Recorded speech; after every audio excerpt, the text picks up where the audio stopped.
Hello again, this is Lupe Galvan, and I'll be this second article. It's about companies attempting to close the gender pay gap.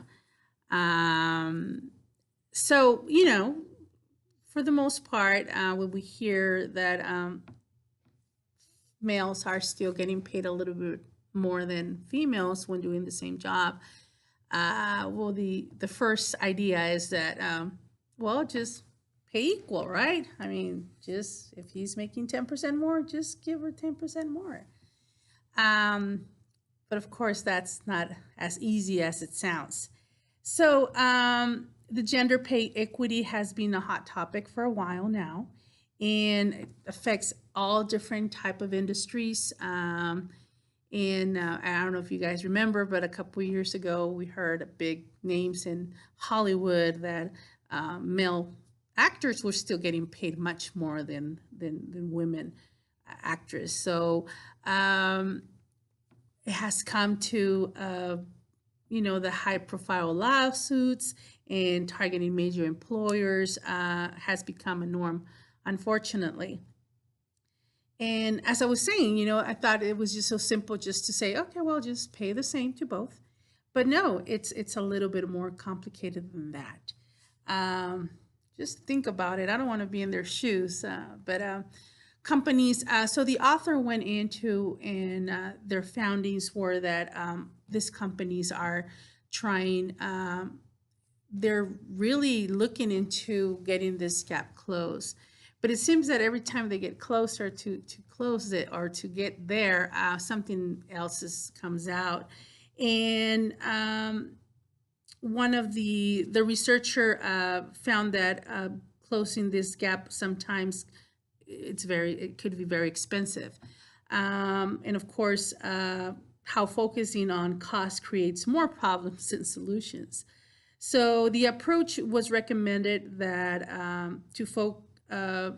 to first focus identifying those employees that have that gap and in what type of contribution they're giving to the corporation, and secondly, allocating the races as efficient as possible to close this gap.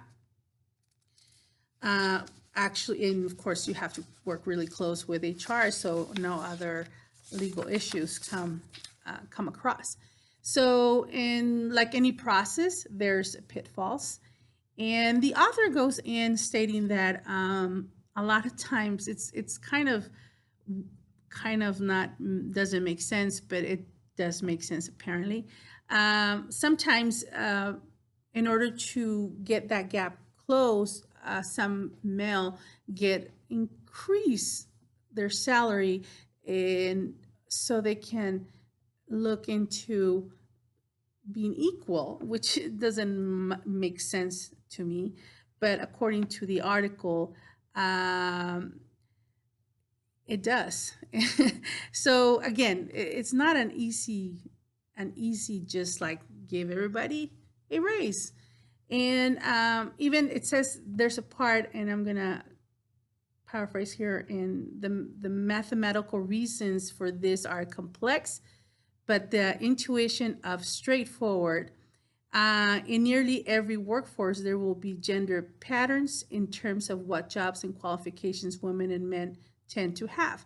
And he goes explaining that sometimes some corporations, instead of doing this balance and try to get the gap closer, they start minimizing the gender gap, and they start justifying the pay because of education. Of course, that can be possible, but what they're doing is just minimizing the gender, and they're just utilizing, in this case, the education as the main or the higher level, and that's the reason why this particular male is making more money than this particular female because of the education.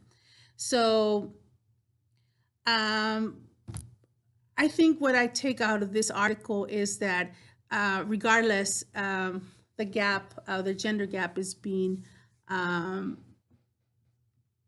being recognized that exists, and that a lot of corporations are trying to be as equal as they can with pay when it comes to gender. So Yeah, that's it. Thank you.